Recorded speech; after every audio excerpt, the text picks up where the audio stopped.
तत्वों को लांग करके जल, पृथ्वी, अग्नि, वायु, आकाश, पांचों तत्वों को लांग करके ऊपर आती है तो काल दाढ़ में आन दवानी, और जब ढरके नैनन से पानी। जब काल अपनी दाढ़ में दबाता है उस समय नेत्रों से पानी निकलता है, इंद्रियां टूट टूट करके चकनाचूर हो जाती, सब नात रिश्तेदार खड़े रह जाएंगे, डॉक्टर, वैद्य, हकीम सब आपको देखते रह जाएंगे, घेरे रह जाएंगे।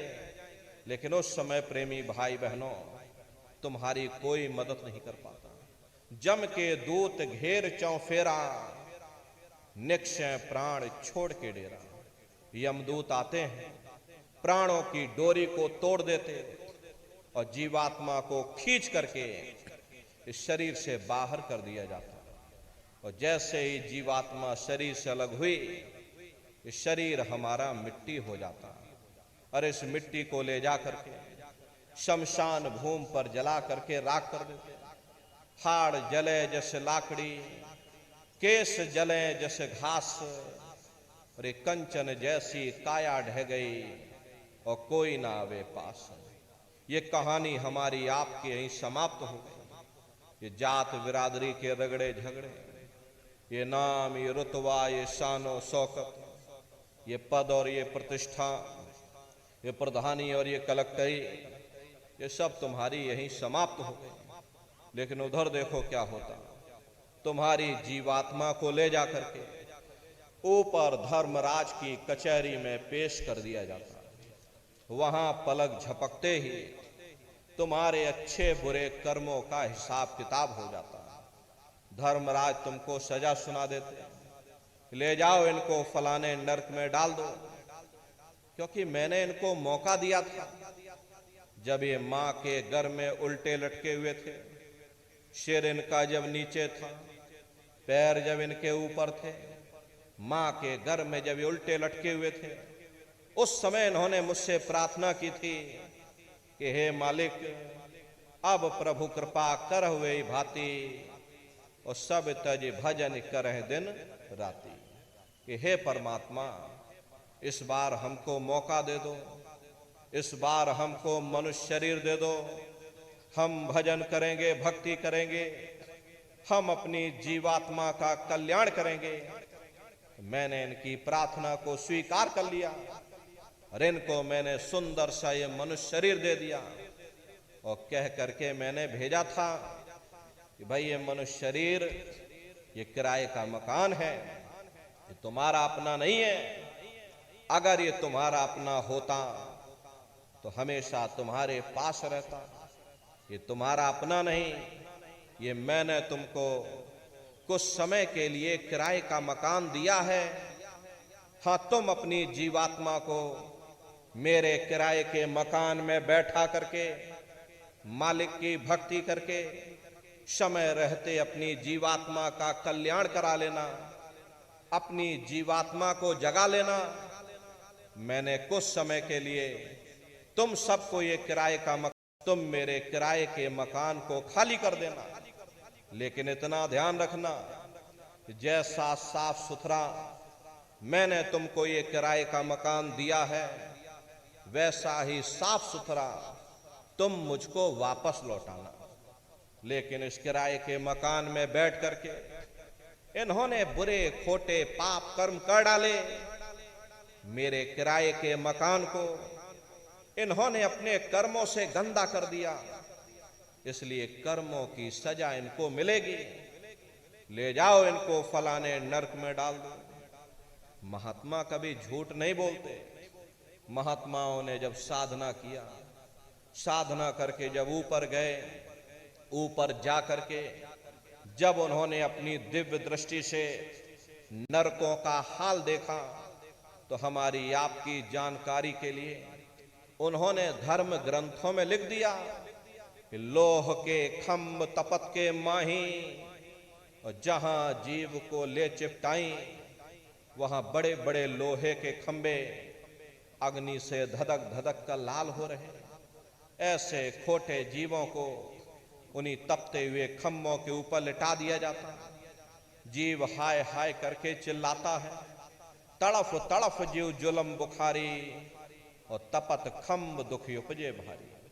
असहनीय वेदना होती है, असहनीय दुख और दर्द होता है, जीव वहां रोता और चिल्लाता रहता है। लाखों लाख योजन मील तक तुम्हारे रोने चीखने चिल्लाने की आवाज वहां गूंजती है, लेकिन प्रेमी भाई बहनों, वहां कोई तुम्हारी पुकार सुनने वाला नहीं, कोई तुम्हारी दर्द भरी आवाज को सुनने वाला नहीं।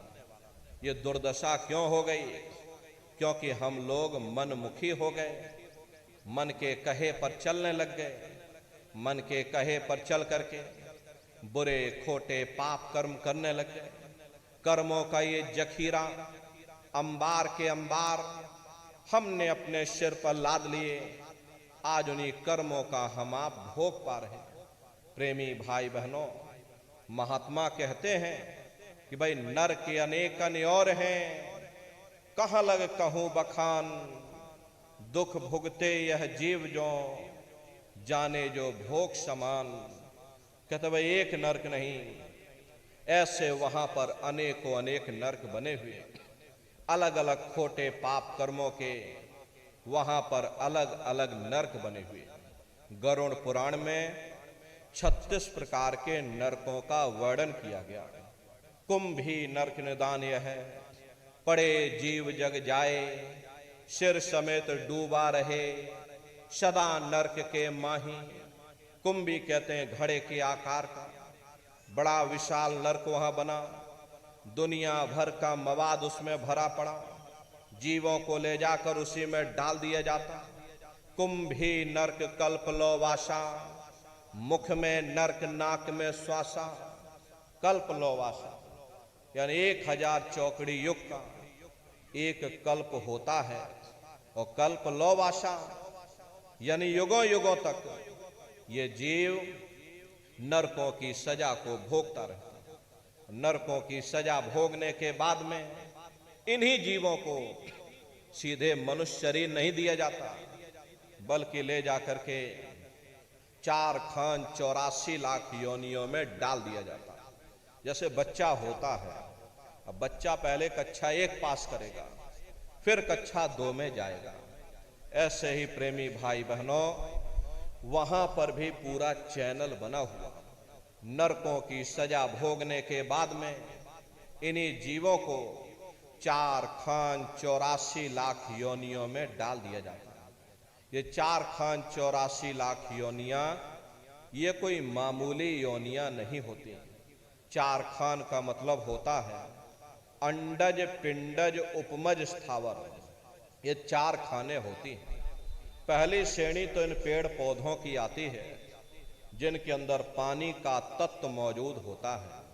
अरे कभी ये भी मनुष्य हुआ करते थे, लेकिन आज अपने कर्मों का ये भोग पा रहे, एक जगह पर पेड़ बन के खड़े हुए हैं। दूसरी श्रेणी कीड़े मकोड़ों की आती है जिनके अंदर पृथ्वी और अग्नि का तत्व मौजूद होता है। तीसरी श्रेणी पंछियों की आती है, 5 तत्व मौजूद होते हैं। प्रेमी भाई बहनों, ये 4 खाने हैं, इनकी अलग अलग कुल 84 लाख योनियां होती हैं। अब आप पेड़ पौधों को देखिए तो आम का पेड़ अलग है, नीम का पेड़ अलग है, पीपल का पेड़ अलग है, जामुन का पेड़ अलग है। ऐसे ही अलग अलग प्रजातियों के कीड़े मकोड़े, अलग अलग प्रजातियों के पशु और पंछी, कुल मिलाकर के 84 लाख योनियां हैं। हम दुनिया के जीव नरकों की सजा भोगने के बाद में इन्हीं 84 लाख योनियों में डाल दिए जाते हैं। अरे मामूली कष्ट नहीं होता। देखो हमको आपको गर्मी लग गई तो हम लोग देखिए छाया में आ गए, सर्दी लग गई कंबल रजाई ओढ़ लिया, भूख लग गई भोजन कर लिया, बीमार हो गए तो अस्पतालों में चले गए, अपना अपना इलाज करवा लिया। लेकिन देखो इन जानवरों को, क्या गर्मी क्या सर्दी और क्या बरसात, एक एक रोटी के टुकड़े के लिए बेचारे दर बदर रोड पर भटकते रहते। किसी का हाथ कट गया, किसी का पैर कट गया, किसी को आपने जीते जी काट डाला, मुर्गी की पकड़ करके गर्दनी घुमा डाली। अरे उनको भी दर्द होता है, उनको भी तकलीफ होती है, लेकिन वे बेचारे बेजुबान हैं, कुछ बोल नहीं पाते, कुछ बता नहीं पाते। हम लोगों के अंदर ये जुबान है, हम लोग बोल बता देते हैं, वे सिर्फ रोते और चिल्लाते रहते। अरे कौन उनकी पुकार सुनने वाला, कौन उनकी दर्द भरी आवाज को सुनने वाला, कौन सी अदालत में जाकर के वे बेचारे दरवाजा खटखटाएं, कौन मजिस्ट्रेट उनकी फरियाद को सुनेगा। प्रेमी भाई बहनों, कोई सुनने वाला नहीं। अरे कई जन्म भय कीट पतंगा, कई जन्म भय मीन कुरंगा, कई जन्म पंखी सरफोयो, कई जन्म हैवर वृक्ष जोयो, मिल जगदीश मिलन की वरिया, चिरंकार यह देश सजरिया।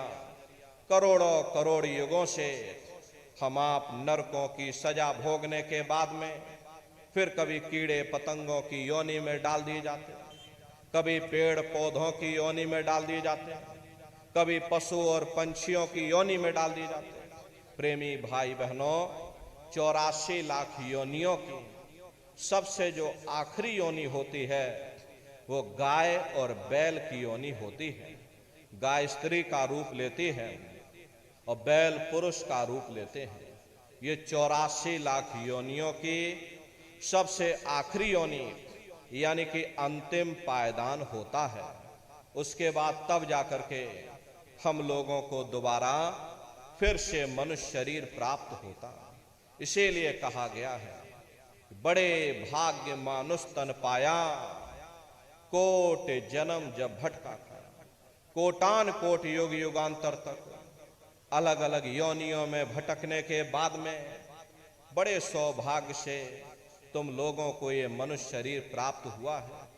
प्रेमी भाई बहनों, देवी देवता भी यही तो महात्माओं ने लिखा है, बड़े भाग्य मानुष तन पाया, सुर दुर्लभ सदग्रंथ ही गाया। सुर कहते हैं देवताओं को, बड़े से बड़े देवी और देवता भी इस मनुष्य शरीर को पाने के लिए तरसते हैं, क्योंकि इसी मनुष्य रूपी मंदिर में बैठ करके हम आप उस परमात्मा की भक्ति कर सकते हैं। इसीलिए संतों महात्माओं ने इस पंच भौतिक शरीर को सच्चा हरि मंदिर कहकर याद किया कि हरि मंदिर यह शरीर है और ज्ञान रतन प्रकट होए, ये असली हरि मंदिर है। जब भी वो परमात्मा मिलेगा इसी हरि मंदिर के अंदर मिलेगा।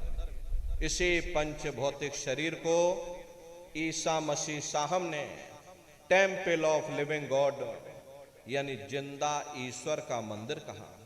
इसी पंच भौतिक शरीर को गुरु नानक साहब ने नर नारायणी देह कहकर याद किया। ये वो देह है जिसमें नारायण स्वयं विराजमान है। वो नारायण जब भी मिलेंगे तुम्हें तुम्हारे अंदर मिलेंगे। यही कबीर साहब ने लिखा है, ज्यों तिल माही तेल है, ज्यों चकमक में आग, तेरा साईं तुझ में और जाग सके तो जाग। जैसे तिल में तेल होता है, पत्थर में अग्नि होती है, ठीक उसी तरह से वो मालिक हर एक के घट घट में, हर एक के वजूद के अंदर बैठा हुआ। यही महात्माओं ने कहा, कस्तूरी कुंडल बसे मृग धूड़े बन माही, ऐसे घट घट राम हैं दुनिया देखे नहीं। प्रेमी भाई बहनों, सभी महात्माओं ने यही कह करके बयान किया कि भाई परमात्मा कहीं बाहर नहीं, तुम्हें तुम्हारे अंदर मिलेगा। अपने अंदर